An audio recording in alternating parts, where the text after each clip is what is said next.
Hello friends, welcome to our YouTube channel. कैसे हैं आप लोग? आज हम हिंदी में 20 प्रश्नों की ऐसी सीरीज़ करने जा रहे हैं जो प्रश्न बार बार परीक्षाओं में पूछे जाते हैं। अगर अभी तक आपने हमारे चैनल को सब्सक्राइब नहीं किया है तो चैनल को सब्सक्राइब कर लें, बेल आइकन पर क्लिक कर लें, जिससे कि आपको नोटिफिकेशंस मिलते रहें। तो शुरू करते हैं आज की वीडियो का। हमारा पहला प्रश्न है, कौन सा शब्द कमल का पर्यायवाची शब्द नहीं है? ऑप्शंस है हमारे पास। ऑप्शन ए है जलज, ऑप्शन बी है अम्बुज, ऑप्शन सी है मनसिज और ऑप्शन डी है पंकज। तो यहाँ पर जलज कमल का पर्यायवाची है, अम्बुज पर्यायवाची है, पंकज भी कमल का पर्यायवाची है, लेकिन मनसिज कमल का पर्यायवाची नहीं है। मनसिज कामदेव का पर्यायवाची शब्द होता है, इसलिए ऑप्शन सी यहाँ पर बिल्कुल सही है। अगला प्रश्न है हमारा, जिसका मन व ध्यान दूसरी तरफ हो के लिए एक शब्द है। के लिए कौन सा शब्द? हम एक शब्दों में कैसे इसकी व्याख्या कर सकते हैं? ऑप्शन है हमारे पास। ऑप्शन ए मनन, ऑप्शन बी वेश्यान, ऑप्शन सी मनवा और ऑप्शन डी मन मनस्क।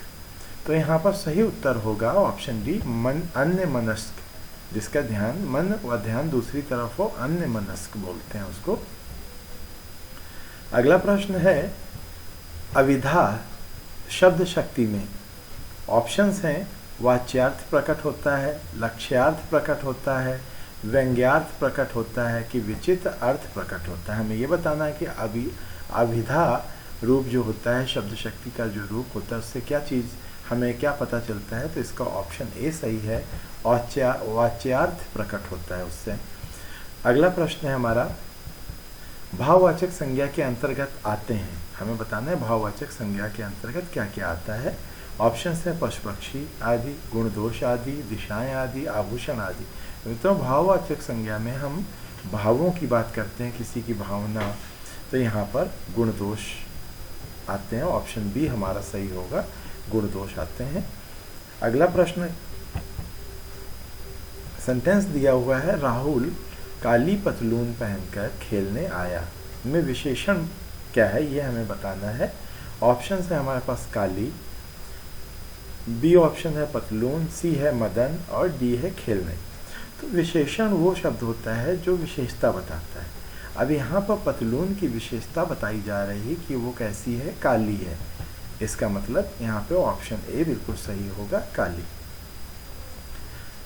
काली पतलून की विशेषता बता रही है, इसलिए काली एक विशेषण है। अगला प्रश्न है हमारे पास, वहाँ राम के डैश कोई नहीं था, रिक्त स्थान में उचित शब्द भरना है कि बताना है यहाँ कौन सा शब्द उपयुक्त होगा। ऑप्शन से या, और, अलावा, अथवा। तो यहाँ पे सही ऑप्शन होगा ऑप्शन सी अलावा, वहाँ राम के अलावा कोई नहीं था। अगला प्रश्न है, हमें सफलता मिलने तक प्रयास करना चाहिए में तक है। यहाँ पर हमें ये प्रश्न पूछा गया कि ये तक क्या है। ऑप्शन है समुच्चय बोधक शब्द, ऑप्शन बी क्रिया विशेषण, ऑप्शन सी संबंध बोधक अव्यय और ऑप्शन डी विस्मय आदि बोधक अव्यय। तो मित्रों यहाँ पर तक क्या कर रहा है, हमें सफलता मिलने तक प्रयास करना चाहिए। तक की यहाँ पे भूमिका ये है कि वो दो चीज़ों में संबंध स्थापित कर रहा है कि हमें सफलता जब तक नहीं मिलती है तब तक हमें का प्रयास करते रहना चाहिए, यानी कि संबंध स्थापित कर रहा है। इसलिए यहाँ पे ऑप्शन सी बिल्कुल सही होगा, संबंध बोधक अव्यय। अगला प्रश्न है, को और के लिए किस कारक के चिन्ह हैं? ऑप्शंस हैं संप्रदान कारक, करण कारक, अपादान कारक और डी संबोधन कारक। तो यहाँ पर को और के लिए संप्रदान कारक के लिए इस्तेमाल होते हैं, इसलिए ऑप्शन ए बिल्कुल सही आंसर है। अगला प्रश्न है, उद्देश्य और विधेय किसके अंग हैं? हमें बताना है किसके अंग होते हैं उद्देश्य और विधेय। ऑप्शंस हैं वाक्य के, रचना के, शब्द के या अर्थ के। तो यहाँ पे सही आंसर होगा वाक्य के भेद होते हैं, उद्देश्य और विधेय जो है अंग है वो वाक्य के अंग हैं। अगला प्रश्न है प्रश्न नंबर 10, सचिन ने एक ओवर में 5 छक्के लगाए, इस वाक्य में उद्देश्य क्या है? ऑप्शंस हैं ऑप्शन ए छक्के, option B Sachin, option C over, option D 5। तो उद्देश्य क्या होता है जिसके बारे में बात की जाती है, और विधेय होता है जो उसके द्वारा कार्य किया जाता है। तो यहाँ पे उद्देश्य कौन है? सचिन, यानी कि ऑप्शन बी हमारा बिल्कुल सही होगा, सचिन। अगला प्रश्न है विराम चिन्ह।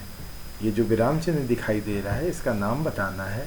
ऑप्शंस हैं अर्धविराम, ऑप्शन बी है विराम, ऑप्शन सी अल्पविराम और ऑप्शन डी हंसपद। तो यहाँ पे ऑप्शन ए सही होगा, अर्धविराम, इसको अर्धविराम बोला जाता है। अगला प्रश्न है किसी कठिन शब्द को स्पष्ट करने के लिए किस विराम चिन्ह का प्रयोग होता है? जब हमें कोई एक्सप्लेन करना होता है, किसी कठिन शब्द का अर्थ बताना होता है, एक्सप्लेनेशन लिखनी होती है, तो हम किस चिन्ह का प्रयोग करते हैं? ऑप्शंस हैं ऑप्शन ए विवरण चिन्ह, ऑप्शन बी निर्देशन चिन्ह और ऑप्शन सी कोष्टक, ऑप्शन डी उपविराम। तो यहाँ पर हम कोष्टक का प्रयोग करते हैं, ऑप्शन सी बिल्कुल सही आंसर है। जब भी हम अर्थ लिखते हैं तो कोष्टक में लिख देते हैं उसका अर्थ। अगला प्रश्न है अवसर का लाभ उठाना के लिए उपयुक्त है। यहाँ पे सेंटेंस दिया है या मुहावरा है, अवसर का लाभ उठाना, इसके लिए क्या उपयुक्त होगा? ऑप्शंस हैं बहती गंगा में हाथ धोना, ऑप्शन बी आकाश पाताल एक करना, ऑप्शन सी फूला ना समाना, ऑप्शन डी अंगारों पर पैर रखना। तो यहाँ ऑप्शन सी ए बिल्कुल सही है, बहती गंगा में हाथ धोना।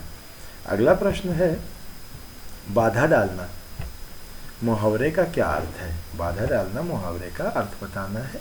ऑप्शन है पाला पड़ना, रोड़ा अटकाना, बरस पड़ना और ऑप्शन डी है दांतों में जीभ होना। यहाँ तो ऑप्शन बी बिल्कुल सही है, रोड़ा अटकाना यानी कि बाधा डालना। अगला प्रश्न है अपना हाथ जगन्नाथ का अर्थ है, क्या अर्थ होता है इस मुहावरे का? ऑप्शन है मनमानी करना, ऑप्शन बी है अपना हाथ पूजनी होना, ऑप्शन सी अपने हाथ से काम करना ही उपयुक्त होता है और ऑप्शन डी है अपने हाथ से दान करना। तो यहाँ पर अपना हाथ जगन्नाथ का तात्पर्य होता है अपने हाथ से काम करना ही उपयुक्त होता है।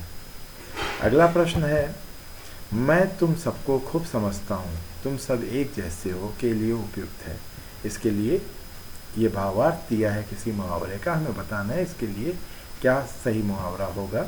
ऑप्शंस हैं चोर चोर मौसेरे भाई, एक ही थैले के चट्टे बट्टे, केर वेर का संग और ऑप्शन डी है जैसे नागनाथ वैसे सांपनाथ। तो यहाँ पर ऑप्शन बी सही है, एक ही थैले के चट्टे बट्टे, सब एक जैसे हैं यानी कि एक ही थैले के चट्टे बट्टे।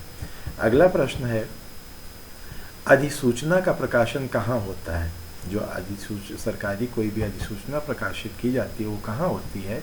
ऑप्शन है ऑप्शन ए राजपत्र, गजट, ऑप्शन बी समाचार पत्र, ऑप्शन सी सूचना पत्र और ऑप्शन डी इनमें से कोई नहीं। तो कोई भी अधिसूचना हरदम गजट में यानी कि राजपत्र में प्रकाशित होती है। यहाँ ऑप्शन ए बिल्कुल सही आंसर है। अगला प्रश्न है किसी कार्यालय द्वारा एक साथ अनेक प्रेषितों को भेजे जाने वाला पत्र है। जब कोई कार्यालय कई लोगों को एक साथ प्रश्न भेजता लेटर भेजता है तो उसको क्या बोला जाता है?